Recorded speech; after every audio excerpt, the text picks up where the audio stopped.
The volcanoes most dangerous in the Ring of Fire, revealed by Volcanologist.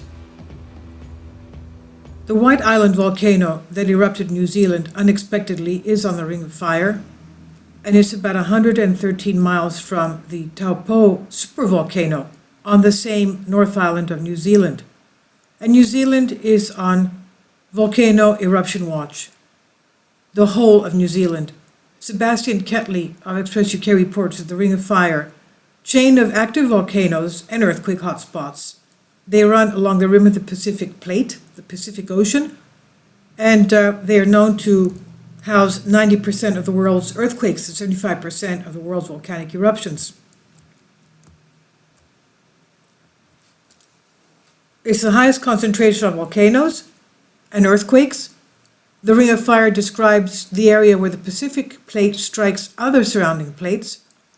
It triggers frequent seismic and volcanic activity, according to volcanologist Heather Hanley from Macquarie University, Sydney, Australia. And she reveals the 5 most menacing volcanoes in this part of the world. And also we have to realize that the Pacific Plate also has a hotspot in the middle, and that is the Hawaii hotspot. The first on the list is Mt Agung in Bali, Indonesia. In an article from IB Times, volcanologists named the infamous Bali volcano as one of the most dangerous. Mt Agung is the active stratovolcano near the eastern coast of Bali. It sits to the west of the volcano Mount Batur. The volcano frequently reminds the residents of its presence because it rumbles away, spewing smokestacks of ash and debris very high into the sky. It last erupted June of this year, grounding flights in the region, rocking Indonesia islands with powerful earthquakes.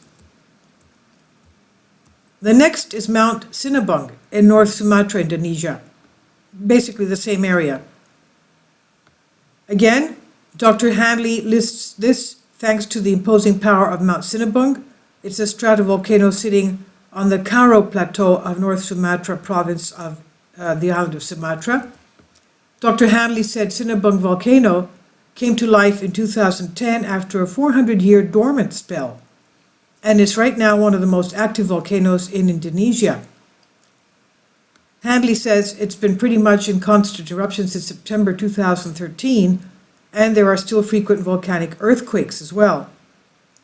Eruptions produced ash plumes soaring as high as 6.8 miles into the atmosphere, as well as ashfall and lava flows.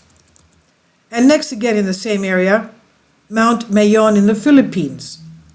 That's the next volcano volcanologists list as is the 8,000-foot tall Mount Mayon, or the Mayon volcano in the Philippines.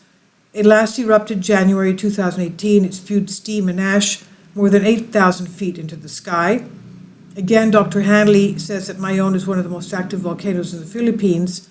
It had 24 eruptions in the last 1,000 years. When the fiery mountain released the eruption in 1814, there were 1,200 victims and more. Mount Katovar in Papua New Guinea. The next volcano, volcanic island northeastern New Guinea. It's not like other volcanoes on the list. Katovar has had a peaceful sleep of hundreds of years. But in January 2018, it belched clouds of gas and steam, and it forced residents of Katovar Island to evacuate the island. Dr. Hadley said in 2018, the impact from the eruption is not confined to those on Katovar and nearby islands, with satellite imagery tracking ash plumes from Katovar traveling over tens of kilometers. Some of the risks of the Katovar volcano are further potential explosive eruptions, landslides, and possible tsunamis as well. Then you have Mount Kusatsu Shirani on Japan, Honshu Island, Japan. Kusatsu Shirani is an active stratovolcano on Japan's Honshu Island, and it last erupted January 2018. The eruption had 1 victim, but many more were injured in the blast, and it also triggered an avalanche. According to Japan's meteorological agency, the site of the eruption has not seen any activity for the last 3,000 years. Hadley said Japan's more than 100 active volcanoes, with many monitored 24/7 by Japan's meteorological agency. This is by Sebastian Ketley on Express UK.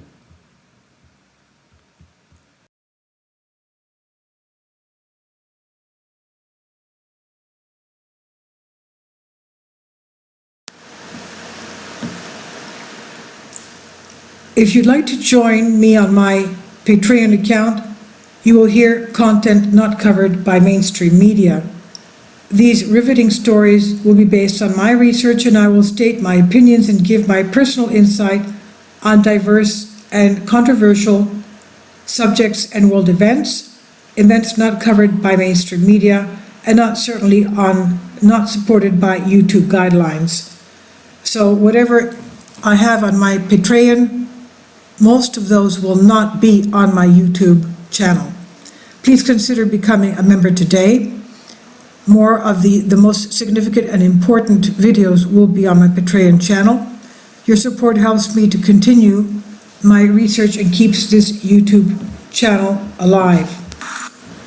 And we depend on your support, your generous charity, because we help economically challenged families here in Athens, Greece, in Kapota, and we also help the young generation with university tuition and the community around our church. Thank you.